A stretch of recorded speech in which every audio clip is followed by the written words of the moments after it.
Hello mga guys, welcome back sa ating YouTube channel. So for today's video, gagawa tayo ng ating maha blanca ala Papa Jobs. So bago po ang lahat, isa po munang palike at subscribe naman po dyan. So ito po, umpisa na natin ang ating pagluluto. So ito po sa ating ating kaldero, maglalagay tayo ng isang cup ng gata, pero itong ating gagamitin ay yung ating Coco Mama para mas matagal ang buhay ng ating gata.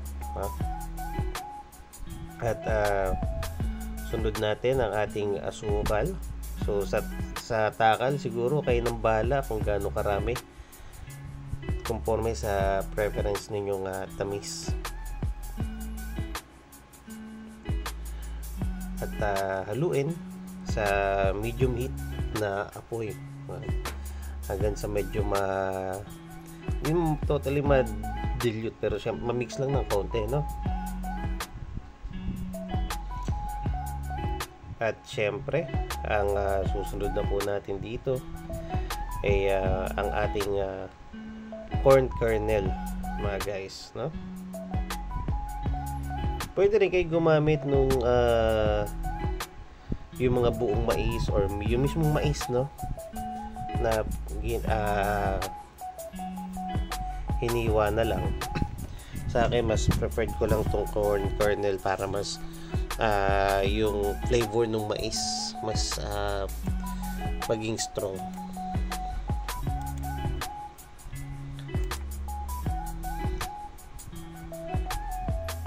So yan, muli guys, medyo mahina lang yung ating apoy habang unti-unti natin nilalagay yung ating mga iba pang sangkap. So next na po natin ang ating evaporated milk.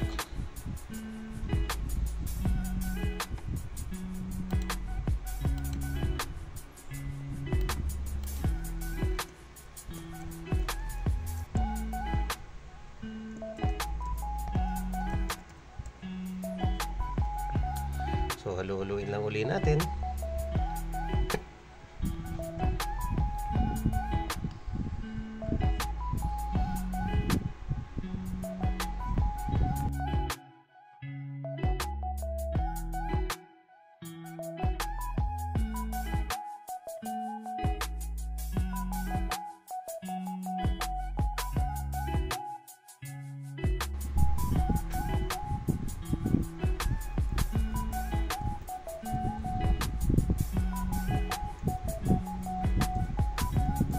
At yun, sunod na natin ang ating condensed milk. Nga pala mga guys, sa brand, kayo nang bahala kung ano yung preferred ninyo. Siyempre, kada brand alam natin may mga iba't iba silang sarap or flavor ng gatas na naibigay, ano. At eto, naglagay lang ako ng konting pinch ng asin para medyo makabawas ng umay factor. So ito, halu-haluin natin yung ating mga nilagay.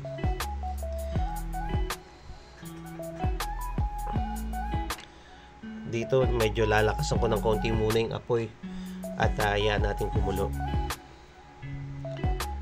At once na yun, kumulo na siya, standby ko lang yung ating microwavable, ano. At eto yung ating slurry na niready ko na, yung ating cornstarch at water mix too. Lagay natin habang kumukulo na. So eto na yung magpapalapot at pagpapabuo sa ating maha blanca. So ayan, kung mapapansin niyo, no, unti-unti na siyang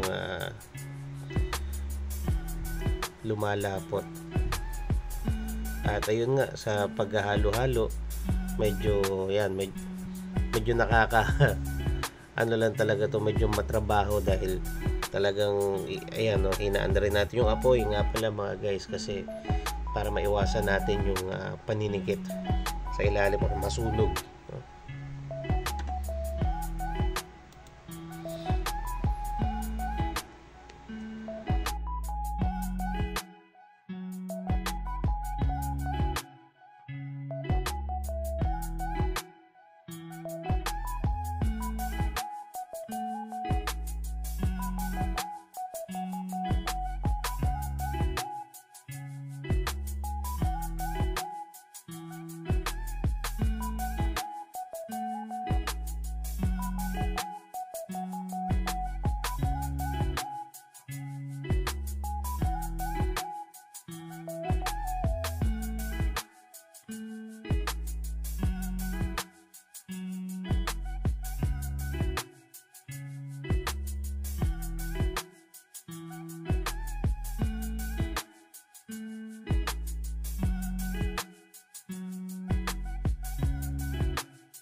So at this point medyo parang kulang ako, medyo hindi ako satisfied dun sa consistency niya, kaya magdadagdag ako ng kaunting ating cornstarch at water mixture pa, no? Para mas mapadali yung paglapot at pambumuo ng ating maha blanca. Sa panlasa rin mga guys, medyo bantayan nyo rin siguro kung, kasi since cornstarch to na may halong tubig ang ihalo natin, so may tendency na medyo tumabang yung ating timpla. But so far sa akin,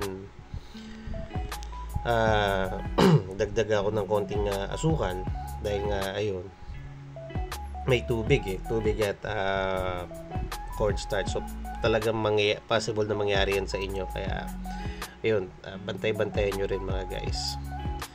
Pero kagandahan dahil nga corn kernel yung ating ginamit, yung flavor ng mais talagang napaka-strong at hindi basta-basta magsusubside, no?